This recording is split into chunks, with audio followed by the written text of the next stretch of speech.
Chebukati. And here in studio, I'm joined by Andrew Franklin, who is a security analyst, Professor Oweri Tumbo, who is a political commentator, as well as Richard Tuta, who is a security analyst. Something has come out of, something that I've picked out of what Wafula Chebukati has said, that there was an intention to hack the IEBC system. Preliminary reports show that, but it was not successful. Richard Tuta, what do you think? Even though it's different from what they said yesterday, because as of yesterday, what IEBC said was that the allegation that was made by NASA as of yesterday was that NASA presented an evidence of a software that was not being used by IEBC. But what they have said, I don't need to interrogate it further. It is upon now NASA to prove further from what they have, whether the allegations that they had yesterday can still withstand what IEBC has responded to. But one thing that I like about Chiloba today is that he is applying the principle that from where I sit, we call it a begging doctrine, whereby you don't confirm and at the same time, you don't deny. You can see how he is treating the issue of the results that are appearing on the screen. He is not confirming, and at the same time, he is not denying. Then where does that place us? That places us to what is provided for in the law, because the end result will be determined by what will have appeared physically in Form 34B, not what is appearing on the screen. Yes. Prof, what are some of the things you've picked out of that press briefing by the IEBC? Thank you, Akisa. One of the things that I picked that was significant, he appeared to have difficulties of taking control to answer the questions raised. There was an answer, there was a question directed at him. He directed it to the chairman. Then when the chairman went to the podium, he directed it back to him. Right? Which suggested there was an element of unpreparedness, which, if taken a bit further, could also mean they are a bit more cautious now than they have been, and everybody is fighting to play safe from their position. Now, in my opinion, there is an aspect of this whole electoral process that was supposed to have been handled differently. There should have been a monitoring framework to be used in monitoring each phase. In other words, what are the deliverables of each phase, so that you're using a checklist, all right? Certain things have been said, this is complete, this is underway, this is difficult to fulfill, take it back, let's see if we can provide a solution. Now, in my opinion, they have been taking answers more or less at random. Instead of saying, this thing, let's look for where it was supposed to be performed in the monitoring framework of the whole process.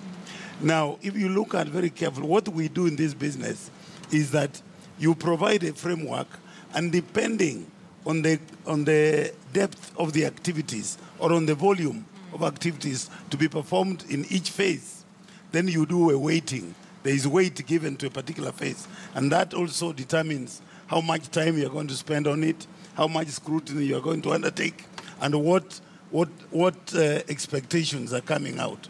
So my take from what they said is that clearly there was no framework on how to monitor strictly the implementation of all processes, systems, and subsystems. As a result, there are some, like the transmission process, not enough preparations were made to enable it to go on smoothly, because they are scurrying from one question to another.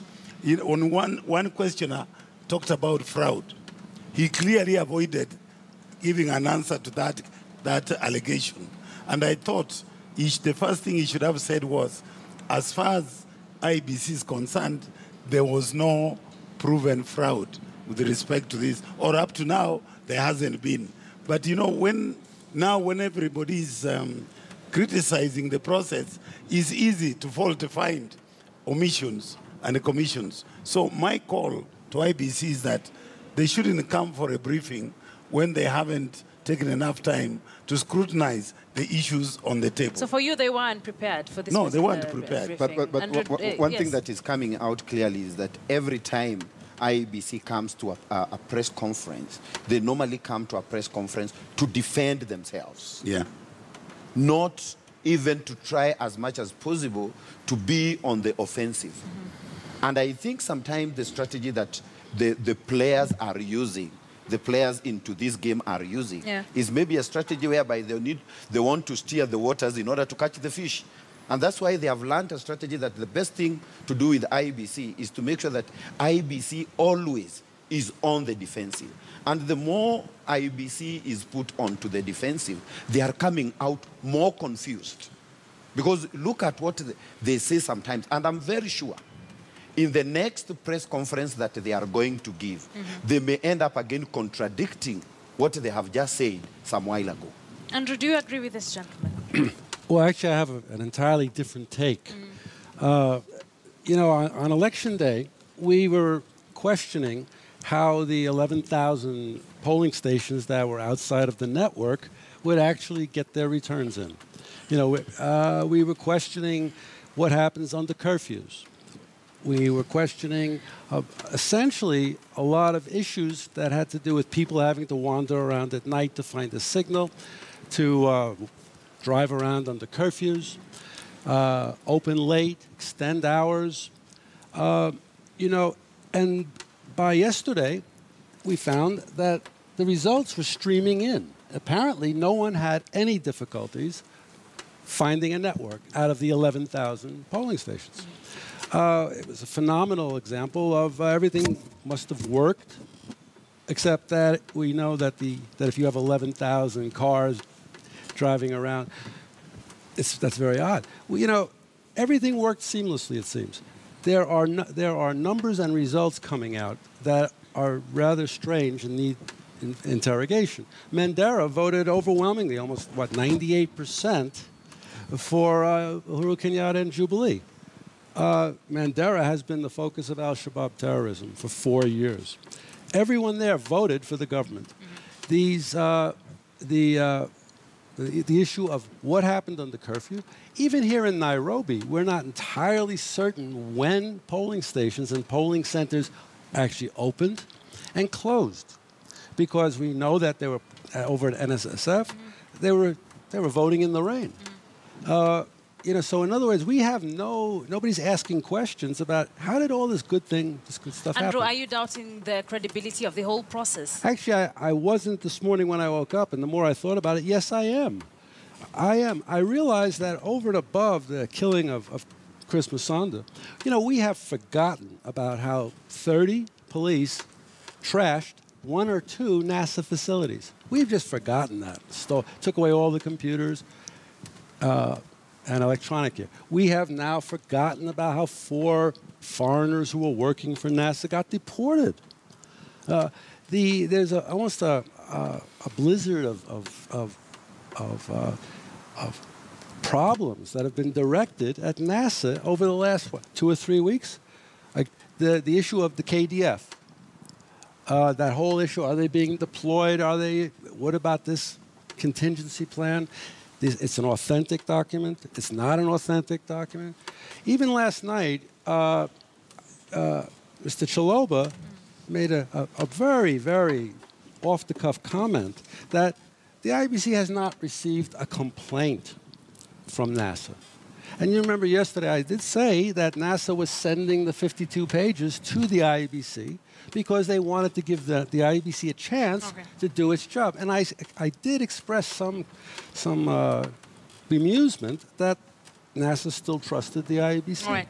But remember, in the coming minutes, any moment now, we'll be expecting a press briefing from or a media address by NASA presidential candidate Raila Odinga.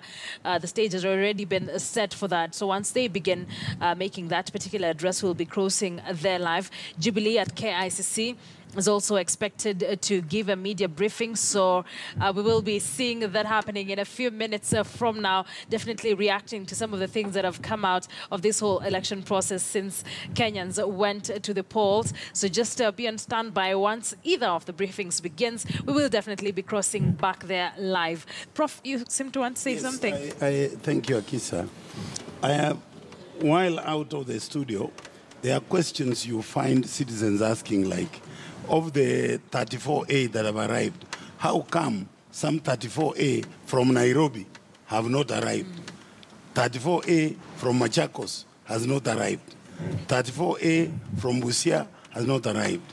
Now, what are the constraints that prevented the 34A from Nairobi from reaching Bomas? So when citizens ask you questions like that, you begin saying, ask me, for example, I don't know.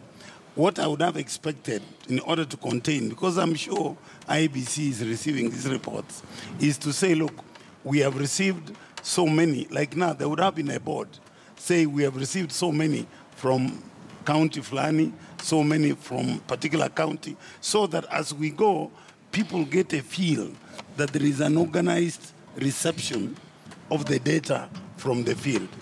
Now, with respect to this, Kisa, what I want to add is IEBC needs to show capacity to preempt even obvious criticisms. They are not taking measures to correct even simple things where they are expecting the poorly informed citizen to raise issues. So my advice is, while the chairman, the CEO are appearing and making these statements, their backup teams should be breaking down information for public consumption. Now, if you give it in bulk, yes, people may choke on it. Richard, how do you assess how the IEBC has been handling the whole issue of Forms 34A and B? Akisa, you realize that it is almost 48 hours since the polling stations were closed. And this is IEBC that have even hired choppers to go to far-flung areas on the border between Kenya and Southern Sudan, only to allow one person to vote in a polling station. Now, we don't know yet which are these areas that have not submitted Form 34A. I can, from where I sit, I can give IEBC the benefit of doubt for all the 34B forms that have not been submitted as of this time. But it will be very difficult to give IEBC the benefit of doubt for Forms 34A that has not been submitted. Remember, when the whole process began, there were cases that constituencies like Embakasi, Kasarani, constituencies that were some kilometers away from the IEBC headquarters could not start voting. So maybe what Kenyans want to see is which are these areas, and can we be convinced that these areas are not far-flung areas? If they are far-flung areas, then the public can easily be convinced by IEBC. But if it is a polling station that it's somewhere in Karen, which is a walking distance, to Bomas, Kenyans can start becoming suspicious. But looking at the whole situation in the country, there seems to be a bit tensed and anxiety as we wait for those results, security-wise. But that's something that, and you know, when it comes to security, some of us, we don't play politics with it. Now, so far, the deterrent systems in this country are working. And let me appreciate the role that the media is playing towards this. Because, you know, election violence and media have got a symbiotic relationship. They need each other. There cannot be election violence without the media. The media, when it comes to election violence, is like oxygen that election violence needs in order to survive. I like the way that the media, as far as election violence is concerned, they are not giving it the attention that they may have given it before, maybe how they did it in 2013, how they did it in 2007. And I think the best strategy, so that we don't end up creating a panicking nation, is for the media to try as much as possible to restrain itself from, like for instance, doing live transmission of some of these election-related violence. So far, do you think as a country we are on panic mode? No. So far, no. Prof? No, you see, in fact, for me, out there, I even went to Kibera this morning, there is just a generalized state of anxiety. People don't know how soon this will be resolved. In fact, one of the issues that I would want to be dealt with is that when IEBC is doing briefing, they should be saying, in terms of the timelines that are available, we are working very hard. We expect to achieve this by this time, to achieve this by... So that as we move forward, they're interrogating their timelines, to be seeing how well we have done, so that Mwananchi is updated. You know, Akisa, you need to appreciate very clearly that in this particular situation, the ordinary voter is a victim of political chicanery. In other words, this issue of the Mwananchi can go to hell as long as I get power and I keep it. Now, this is a very difficult situation for the citizen. In fact, the citizen is desperately waiting for this thing to be unlocked. The citizen is not willing to lose anymore by having their facilities banned. For them, what they are saying, please hurry up, release us from this. But they haven't reached, in my view, I've heard people saying that the citizens are very angry. I haven't seen angry citizens. What I have seen are citizens who are almost desperate. They are begging for solutions so that they can carry on their lives. What is important here is what has been said by many other people. Citizens, first and foremost, are looking for justice and equity.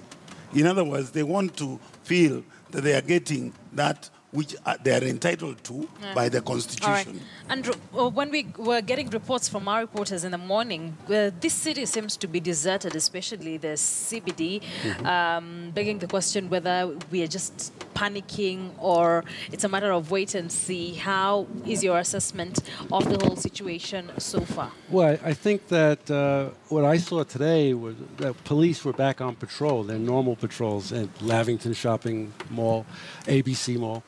There were police on patrol along Wayaki Way and along James Gachiro. In other words, there's a reverse deployment taking place because obviously the polling stations, I suppose, most of them are closed, and there's no reason to have police guarding them now.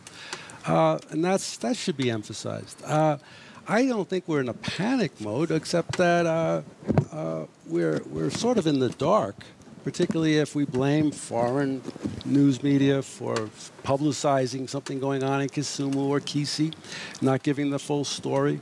But I also want to get back to the notion of preparing for these briefings. It wasn't just me or the other members of this panel who raised issues about the 11,000 out-of-network polling stations. It wasn't. I brought up the issue of curfews. How do you actually run elections? But all we were told is how everything just worked terrifically. In other words, there were no power problems at all over Kenya that day on election day. Batteries didn't run flat. The mains stayed on. The mains don't stay on in Lavington consistently. And yet somehow, miraculously, everything seemed to have worked as far as we were told. The turnout was about 65% yesterday morning. And then it went to 77%. These are all IEBC figures. So it's questionable that things actually worked perfectly? I would say yes. After 36 years here, I would. But also more importantly, I remember in the Marine Corps, our batteries running flat in the bush. So we didn't take enough batteries. I remember once we didn't have enough food because the infantry didn't bring the food to load on our vehicles. So this is not a Kenyan thing. But let's face it. If you live in and around Nairobi and you've spent 8 or 10 hours without power, and how often does that happen? I'll take out my diary. So this is remarkable, and I think if God smiled on the country, so be it. Except that issues were raised about how many stations were out of network coverage, and they said it's okay. You see, the questions are they're not answering concerns, which I suggest is something that we've been seeing since January or February. And now when concerns right before the elections are raised, they don't deal with the issues. I also don't think we are remembering or thinking about the impact that the murder of Chris Msonda had to have had on his colleagues. All right. And you know, Kerry was a Navy SEAL or swift boat commander, and he thought it's great that everyone went back to work. All right, Andrew. I want us to focus on some of the things we are expecting to see in the coming days, because even as we wait in anxiety on for the collation of the Form 34As and Bs, IEBC seems to be finding itself in a very tight spot where, if at all, there would be discrepancies between the results that are already out and the Form 34As and Bs. What would this mean for them as a commission, Richard? Remember, this is the first commission that it's dealing with some unique situations. Remember, in 2013, 2007, everybody was talking about Form 16A. Currently now, other forms have been introduced. This is a commission that is dealing with something that they cannot use something to benchmark on. It is a commission that is setting in a tradition. So it is dealing with also a very fluid situation, some situations that are beyond their own imagination. So we are yet to see. It will depend with two things. One, how they will able to manipulate the environment upon which they are operating in. The environment here, I'm talking about the key players into this process. Can they be able to manipulate the key players to the advantage of the process? The other thing that I mean is, how are they going to manipulate pressure from within their own systems, systems which includes their employees, systems which include the technologies that they have in place. Now, if they manipulate, or if they contain both the internal and external environment to the advantage of the process, then we will see a credible election. But remember, let them also not promise more than they can deliver.